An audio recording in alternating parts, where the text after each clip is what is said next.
She said to me, I am going to Simla. उसने मुझसे कहा कि मैं शिमला जा रही हूँ. और सेकंड सेंटेंस में है She told me that she was going to Simla. उसने मुझे बताया कि वह शिमला जा रही है. दोनों का अर्थ समान है. फर्स्ट वाक्य में कहती है कि मैं दिल्ली जा रही हूँ, शिमला जा रही हूँ, और दूसरे में उसने मुझे बताया कि वह शिमला जा रही है. अब दोनों का अर्थ तो समान है. जा तो वही रही है शिमला में, हम तो नहीं जा रहे. फिर भी दोनों में अंतर क्या है, इसी अंतर को आज हम समझेंगे आज की इस वीडियो में. Hello students and friends, welcome to my YouTube channel Sunil Kundu sir. Narration. Narration होता क्या है? वक्ता यानी स्पीकर जो भी कुछ कहता है, जो उसका कथन है, वही नरेशन है. तो वक्ता के द्वारा कहा गया वक्तव्य नरेशन है, अर्थात जो भी उसने कथन कहा वो नरेशन है. अब नरेशन जैसा कि हमने स्टार्टिंग में पहले दो वाक्यों में देखा, वक्ता जो कहता, जो भी बात कहता है स्पीकर, उसके कथन को कहने के दो तरीके हैं. एक तो डायरेक्ट, जैसे कि इसमें कहा, उसने खुद बताया कि मैं शिमला जा रही हूँ. लेकिन दूसरा इनडायरेक्ट, बात तो वही है कि वही शिमला जा रही है, लेकिन इस वाक्य में इनडायरेक्टली है, अर्थात उसके शब्दों को घुमा के, अर्थात उसके सेम शब्दों को ना कह करके हमने अपने तरीके से उसी बात को बताया है. तो ये हो गया इनडायरेक्ट. यानी जो भी स्पीकर ने कहा है उसको कहने के दो तरीके हैं, डायरेक्ट और इनडायरेक्ट. अर्थात जो भी शब्द उसने कहे हूबहू कह दिए जाएं तो डायरेक्ट, अगर हम अपने शब्दों में उसकी बात को बताएं तो इनडायरेक्ट. ओके, अब इस जो पार्ट है डायरेक्ट का, ये सेंटेंस है सारा, इसके तीन पार्ट होते हैं. सबसे पहले रिपोर्टर, फिर है reporting verb, and then reported speech. तो व्हाट इज रिपोर्टर? रिपोर्टर क्या होता है? रिपोर्टर होता है कथन कहने वाला, अर्थात वक्ता. जो भी कथन कहा है, जो कहने वाला है, वो रिपोर्टर होता है. और जिस वर्ब में यानी टेंस में उसने कही है वर्ब बात, यहाँ उसने पास्ट में कही है यानी सेकंड फॉर्म में कही है, फ्यूचर में कही है या प्रेजेंट में कही है, ये होती है रिपोर्टिंग वर्ब. और जो कथन उसने एग्जैक्ट कहा है, हूबहू I am going to Shimla, इसको कहेंगे रिपोर्टेड स्पीच. ओके, जैसे इस वाक्य में रिपोर्टर है सी, और सेड है रिपोर्टिंग वर्ब, और I am going to Delhi, जो भी शब्द हूबहू कहे हैं वो है रिपोर्टेड स्पीच. Okay, understood? यहाँ तक समझ में आई सभी को बात? ओके, आशा करता हूँ कि आ गई होगी. अब उसके बाद अब हम नेक्स्ट बात पर चलते हैं कि जैसे नरेशन यानी वक्ता के कथन को कहने के दो तरीके हैं, जैसा कि अभी मैंने बताया, डायरेक्ट और इनडायरेक्ट. ये डायरेक्ट वाक्य है जिसको हमने इनडायरेक्ट में बदला अपने शब्दों में. दिस ये है, तो ये डायरेक्ट से इनडायरेक्ट बदला कैसे, ये हम इस टॉपिक में समझेंगे. यानी इसको डायरेक्ट से इनडायरेक्ट में चेंज करने के रूल क्या होते हैं. ओके ओके, अब आपके सामने वाक्य है सेम वही. She said to me, I am going to Simla today. अब इसको जैसे कि बात चल रही थी, इसको बदलने के जो डायरेक्ट से इनडायरेक्ट में हमें बदलने हैं, तो इसके दो रूल अप्लाई होते हैं. एक तो सामान्य नियम, जिसके तहत सभी प्रकार के वाक्य पर लागू होते हैं, चाहे वो सिंपल है या किसी भी प्रकार का है, इम्पेरेटिव है, एक्सक्लेमेटरी सेंटेंस है, इनमें से किसी भी प्रकार का है. दूसरा है विशेष नियम, जो हर प्रकार के जो अलग अलग सेंटेंसेस हैं, इम्पेरेटिव है, एक्सक्लेमेटरी है, ऑप्टेटिव हैं, उनके थोड़े अलग अलग रूल हैं, उनको हम कहेंगे विशेष रूल यानी स्पेसिफिक रूल. ठीक है, तो सबसे पहले हम सामान्य नियम यानी सिंपल रूल करेंगे. तो सिंपल रूल करने से पहले हम समझते हैं सिंपल रूल में क्या क्या चेंज करेंगे.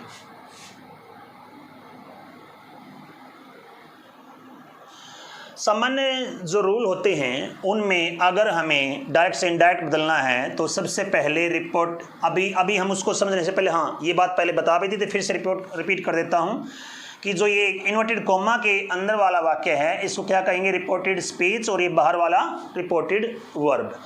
अब जो रिपोर्टेड वर्ब का है सबसे पहले उसको रिपोर्टेड वर्ब को बदलेंगे, उसके बाद इन्वर्टेड कॉमा को बदलेंगे, यानी फर्स्ट नंबर पे, सेकंड नंबर पे, देन थर्ड जो रिपोर्टेड स्पीच है उसका सब्जेक्ट बदलेंगे।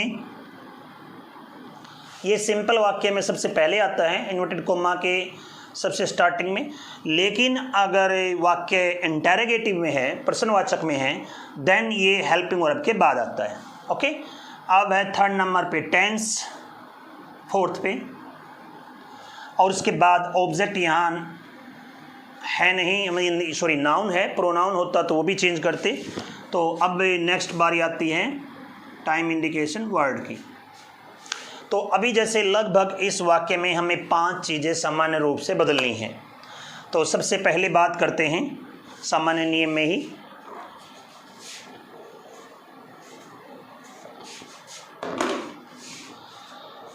फर्स्ट है सेड या सेड टू।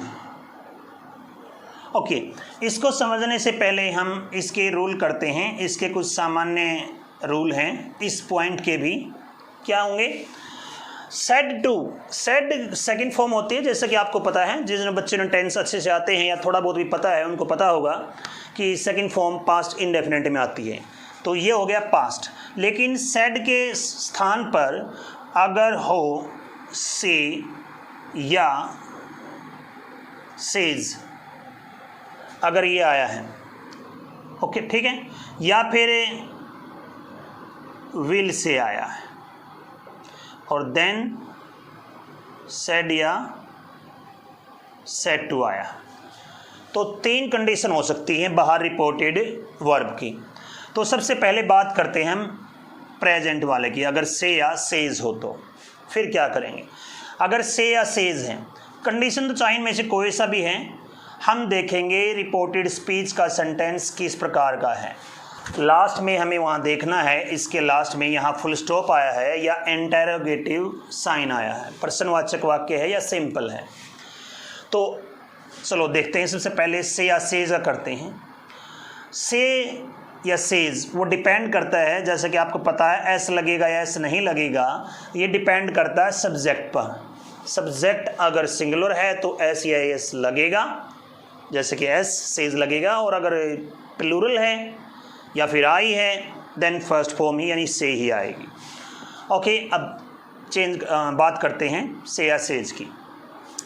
तो जैसे इस वाक्य में है, अगर यहाँ पर सेड की बजाय होता सेज टू होता, तो फिर क्या करते हैं हम भाई? अगर सेज टू है तो अंदर वाला वाक्य देखो क्या है, रिपोर्टेड स्पीच का वाक्य है सिंपल, ठीक है। अगर सेज टू है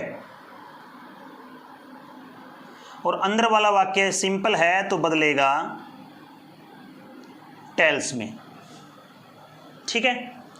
अगर ये वाक्य होता प्रश्नवाचक तो फिर सेज टू बदलता आस्क्स में। Got it? क्या क्या चीज़ें हैं? अगर सेज टू, यहाँ दोनों में ये है सेज टू, अगर अंदर वाला वाक्य सिंपल है तो बदलेगा टेंस में, और अगर प्रश्नवाचक है तो आस्क में। ओके, अब बात करते हैं विल से। विल से का भी सेम है। अगर विल से है और फिर अंदर वाला वाक्य अगर सिंपल है तो विल के बाद विल टेल, और अगर प्रश्नवाचक है तो विल आस्क का प्रयोग होगा। अब ध्यान देने योग्य बात यहाँ पर यह है, अगर सेज टू ना हो, और टू कब ना होगा? जब यहाँ पर ऑब्जेक्ट ना हो। अगर ऑब्जेक्ट नहीं है तो अंदर वाला वाक्य अगर प्रश्नवाचक है, मान लें फॉर एग्जाम्पल यहाँ पर टू ना होता, इन सभी की जगह विल से में भी, इन तीनों में किसी में भी अगर टू ना होता तो फिर क्या करते? फिर हम इसको से को अगर सिंपल प्रश्नवाचक वाक्य है तो ठीक है, कोई फ़र्क नहीं पड़ता, उसको आस्क में ही जैसे आस्क की आस में ही बदलते, उससे कोई फ़र्क नहीं होता। लेकिन अगर वाक्य सिंपल है तो यहाँ टेल्स नहीं आएगा, बल्कि इसकी जगह आता सेम। क्या होता? सेज। और विल से है तो अगर सिंपल है तो will say, same to same. और अगर प्रश्नवाचक है तो विल आस्क। यानी ये तो हमें पता चल गया, से अगर सिंपल है तो टेल में, सेज है तो टेल्स में। प्रश्नवाचक है और अंदर वाला वाक्य ना से है, किसी के बजाय सेज है और अंदर वाला सिंपल है तो टेल्स में। और अगर अंदर वाला वाक्य रिपोर्टेड स्पीच का वाक्य अगर प्रश्नवाचक है तो फिर आस्क में। ठीक है, लेकिन चेंज कब नहीं हुआ? जब अंदर वाला वाक्य सिंपल हो और यहाँ टू ना हो, यानी ऑब्जेक्ट ना हो। ओके, अब हम बात करेंगे सेड को, सेड की बात या सेड टू की। अभी तक हमने दो कर लिए। अगर रिपोर्टेड वर्ब की वर्ब प्रेजेंट में हो, से या सेज, या फिर फ्यूचर की हो, विल से, तो हम कैसे चेंज कर सकते हैं वो हमने सीखा। अभी हम बात करेंगे अगर सेड है तो फिर कैसे बदलेगी। अगर सेड टू है और अंदर वाला वाक्य अगर सिंपल है, नहीं फुल स्टॉप है, तो फिर हम सेड टू को बदलेंगे टोल्ड में। अगर ये वाक्य प्रश्नवाचक होता तो फिर सेड टू को बदलते आस्क्ड में। और अगर इसी जो मैंने पहले बात किया, सेड टू ना होता, खाली होता इतना ही, क्या? अगर होता सी सेड, केवल इतना होता, फिर क्या करते हम? फिर अगर खाली सेड हो तो फिर अंदर वाला वाक्य अगर सिंपल है तो सेड का सेड ही रहेगा, और अगर प्रश्नवाचक है तो सेड को सेम आस्क्ड में बदल देंगे। ओके, यानी पहला रूल हमारा क्लियर है, रिपोर्टेड वर्ब की वर्ब कैसे बदलें।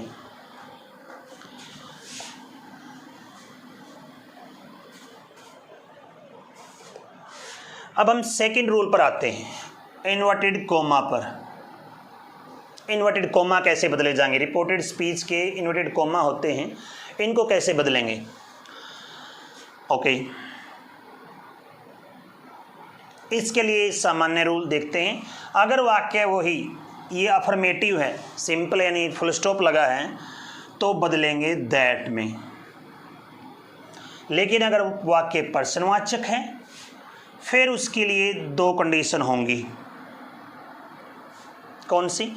अब जैसे कि आप सभी को पता है, प्रश्नवाचक वाक्य यानी इंटेरोगेटिव सेंटेंसेस दो प्रकार के होते हैं। एक जो हेल्पिंग वर्ब से शुरू होते हैं, यानी किसी भी हेल्पिंग वर्ब से, is, are, am, was, were, do, does, did, can, could, may, might, etcetera. और दूसरे हैं जो किसी क्वेश्चन वर्ड से शुरू होते हैं। तो देखना हमें वो वाक्य क्वेश्चन वर्ड से शुरू है या किसी हेल्पिंग वर्ब से शुरू है। फॉर एग्जाम्पल मान के चलते हैं कि हेल्पिंग वर्ब से शुरू है। अगर हेल्पिंग वर्ब से शुरू है तो फिर बदलेंगे इफ़ या वेदर में। लेकिन अगर वो क्वेश्चन वर्ड से है स्टार्ट, तो फिर वही यानी सेम क्वेश्चन वर्ड आएगा। अगर वाक्य आपका व्हाट से शुरू है तो व्हाट आएगा, विच है तो विच से शुरू आएगा, वैन है तो वैन आएगा, हु है तो हु आएगा, हाउ है तो हाउ आएगा। जिस भी क्वेश्चन वर्ड से स्टार्ट है वही आएगा। और अगर किसी हेल्पिंग वर्ब से शुरू है तो इफ आएगा। That's it. अब हम बात करते हैं अंदर वाले यानी रिपोर्टेड स्पीच के सब्जेक्ट, और इसमें ऑब्जेक्ट अगर प्रोनाउन है नाउन की बजाय तो उसको बदलने के नियम क्या होंगे। यानी सब्जेक्ट या फिर अगर ऑब्जेक्ट है तो उसको कैसे बदलेंगे देखते हैं।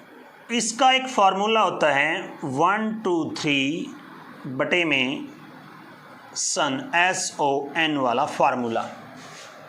कैसे? जैसे 1 के नीचे S है, 2 के नीचे O है और 3 के नीचे N है। ये फार्मूला होता है 1 2 3 बटा सन वाला। अब कैसे काम करता है ये बात करते हैं। अगर अंदर वाला जो भी सब्जेक्ट ऑब्जेक्ट है, अगर वो फर्स्ट पर्सन प्रोनाउन है तो बदलेगा एस मीन्स जो सब्जेक्ट है, ये बदलेगा बाहर के रिपोर्टेड वर्ब के सब्जेक्ट ऑब्जेक्ट के अनुसार।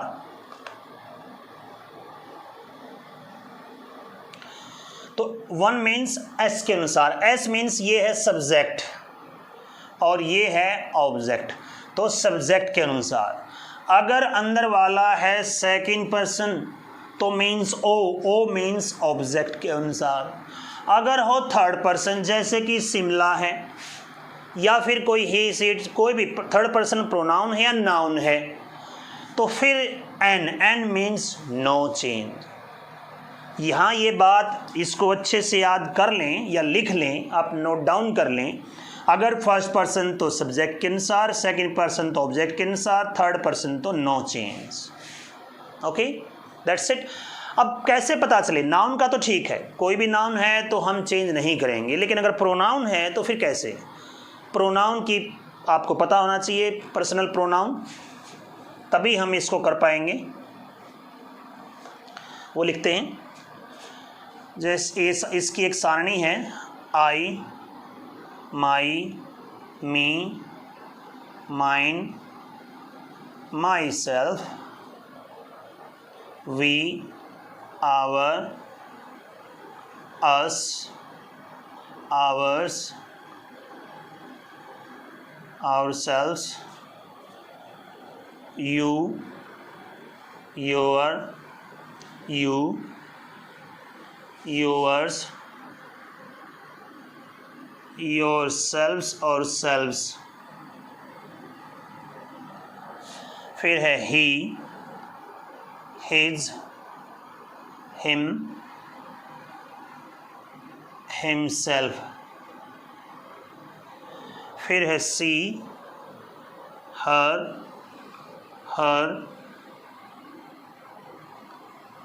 herself। फिर है they, their, them और themselves।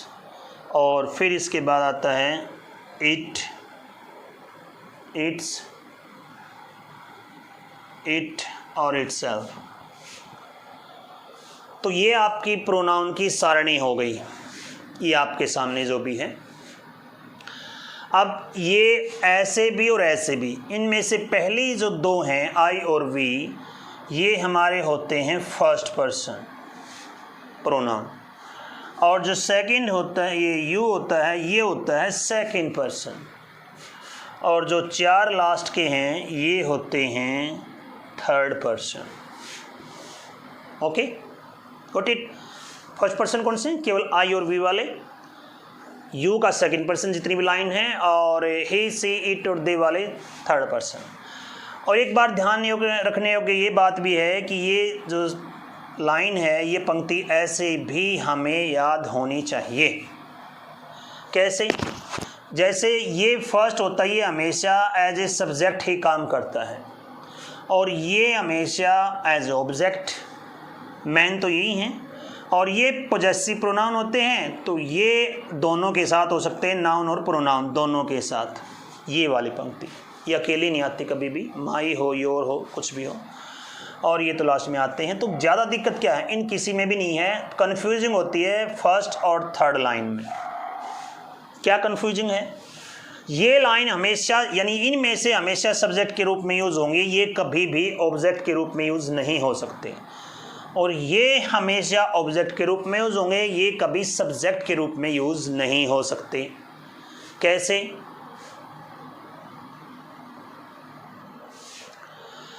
अब देखते हैं। जैसे यहाँ पर आई आ गया, अब सबसे पहले मैं थर्ड पॉइंट यही करते हैं ना, आई चेंज करेंगे तो किस चीज़ में चेंज करेंगे? आई पे सबसे पहले हमें पता होना चाहिए आई कौन सा पर्सन है। आई है फर्स्ट पर्सन, फर्स्ट पर्सन बदलेगा सब्जेक्ट के अनुसार।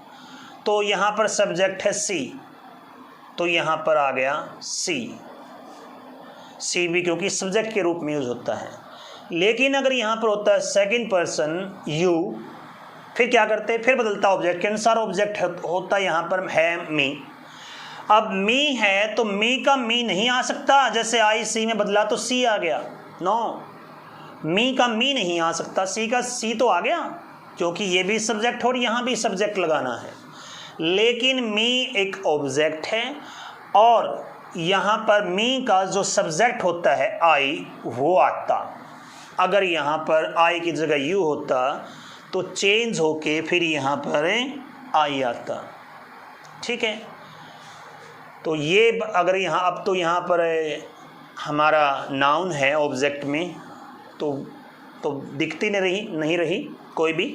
अगर यहाँ पर होता जैसे you are going to me, अगर ऐसा मी होता बाई चांस मान के चलो, तो मी कौन सा पर्सन, फर्स्ट पर्सन, सब्जेक्ट के अनुसार बदलता सी, तो फिर क्या यहाँ सी आता, नो, क्यों नहीं आता, क्योंकि सी तो हमेशा सब्जेक्ट के रूप में यूज होता है और हमें सी का लगाना है ऑब्जेक्ट। सी का ऑब्जेक्ट क्या होगा, हर, फिर यहाँ आता हर। समझ में आई बात। तो ये होंगे अंदर वाले के अगर प्रोनाउन है तो उसको बदलने के रूल्स। अब बात आती है टेंस पर।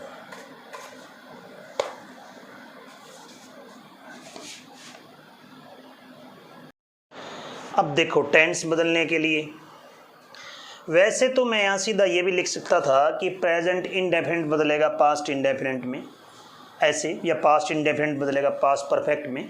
लेकिन कई बच्चों को जिनको थोड़ा टेंस का कम ज्ञान है, उनको नहीं पता होता है, तो उनके लिए भी नरेशन में कोई दिक्कत ना आए, वो भी कर सकें। तो इसके लिए मैंने एक्सप्लेन करके लिख दिया है डायरेक्ट वर्ब को। जैसे अगर किसी वाक्य में पहले से ही रिपोर्टेड स्पीच के में अगर फर्स्ट फॉर्म या फर्स्ट के साथ एस या ई एस आया हो या डू डज के साथ फर्स्ट फॉर्म आई हो, इनमें से कोई भी कंडीशन हो, तो जब चेंज करेंगे तो वो बदलेगी वर्ब की सेकंड फॉर्म में। अगर हो वर्ब की सेकंड फॉर्म या फिर डिड के साथ फर्स्ट फॉर्म तो बदलेगी हैड प्लस थर्ड फॉर्म में। डू नॉट या डज नॉट के साथ फर्स्ट आई है तो बदलेगी डिड नॉट फर्स्ट फॉर्म में, और अगर did not first form I है तो बदलेगी had not plus third form में।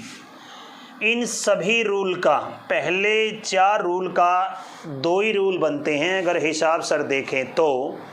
प्रेजेंट इंडेफिनिट बदलता है पास्ट इंडेफिनिट में, और अगर पास्ट इंडेफिनिट है तो बदलता है पास्ट परफेक्ट में। कंक्लूजन ये है।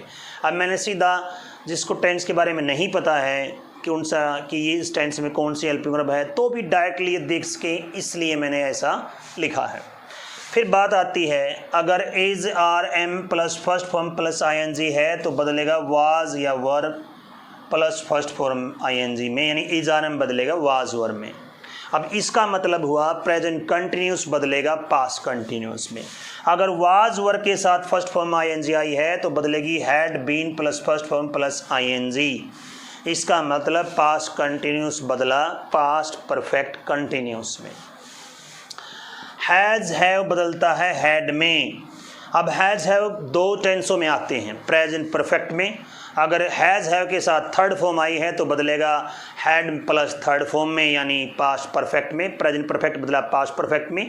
अगर हैज़ बीन या have been plus first form plus ING आई है तो बदलेगी had been plus first form plus ING, यानी प्रेजेंट परफेक्ट कंटिन्यूस टेंस बदलेगा पास्ट परफेक्ट कंटिन्यूस टेंस में। इसका कहने का मतलब ये है। तो ये तो आगे मॉडल। इनसे पहले हम बात करते हैं, यानी अब हमारे प्रेजेंट के सारे टेंस बदले। प्रेजेंट इंडेफिनिट बदला पास्ट इंडेफिनिट में, प्रेजेंट कंटिन्यूस बदला पास्ट कंटिन्यूस में, प्रेजेंट परफेक्ट बदला पास्ट परफेक्ट में, प्रेजेंट परफेक्ट कंटिन्यूस बदला पास्ट परफेक्ट कंटिन्यूस में। फिर पास्ट की बात आती है। पास्ट जो इंडेफिनिट है वो बदला पास्ट परफेक्ट में, पास्ट कंटिन्यूस बदला पास्ट परफेक्ट कंटिन्यूस में। अब पास्ट परफेक्ट और पास्ट परफेक्ट कंटिन्यूस ये नहीं चेंज होते। अब बात आती है मॉडल्स की या टेंस कह लो। विल बदलेगा वुड में, सेल बदलेगा शुड में, कैन बदलेगा कुड में, मे बदलेगा माइट में। अगर पहले से ही शुड कुड माइट या वुड है तो वो चेंज नहीं होंगे। ये हो गए हमारा रूल नंबर 4। रिपोर्टेड स्पीच का टेंस बदलने का नियम। अब हम बात करते हैं लास्ट। अगर टाइम इंडिकेटिंग वर्ड आया है तो फिर कैसे बदलेंगे। ओके, अब जो रिपोर्टेड स्पीच के कुछ शब्द हैं उनको जब इनडायरेक्ट बदलते समय कैसे बदलते हैं वो देखते हैं। Let's see. दिस बदलेगा दैट में, दीज बदलेगा दोज में, हेयर बदलेगा देयर में, हैंस बदलेगा देंस में, नाउ बदलेगा देन में, एगो बदलेगा बिफोर में, दस बदलेगा सो में, टुडे बदलेगा दैट डे में। अब टुडे है तो दैट डे और टू नाइट है तो दैट नाइट में, यस्टरडे द प्रीवियस डे में, टुमारो द नेक्स्ट डे और द फॉलोइंग डे में, कम गो में, जस्ट देन में, लास्ट कोई भी है, last day, last year, last hour, last minute तो प्रीवियस में और नेक्स्ट फॉलोइंग में।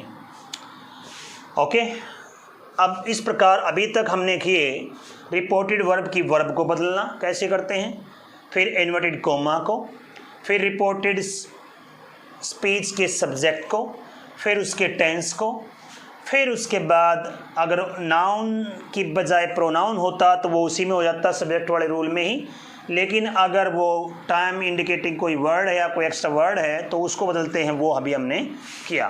तो ये थे हमारे सामान्य रूल अर्थात सामान्य नियम यानी सिंपल रूल जो किसी भी वाक्य को डायरेक्ट से इनडायरेक्ट में बदलते समय हमें ज़रूरत पड़ती है।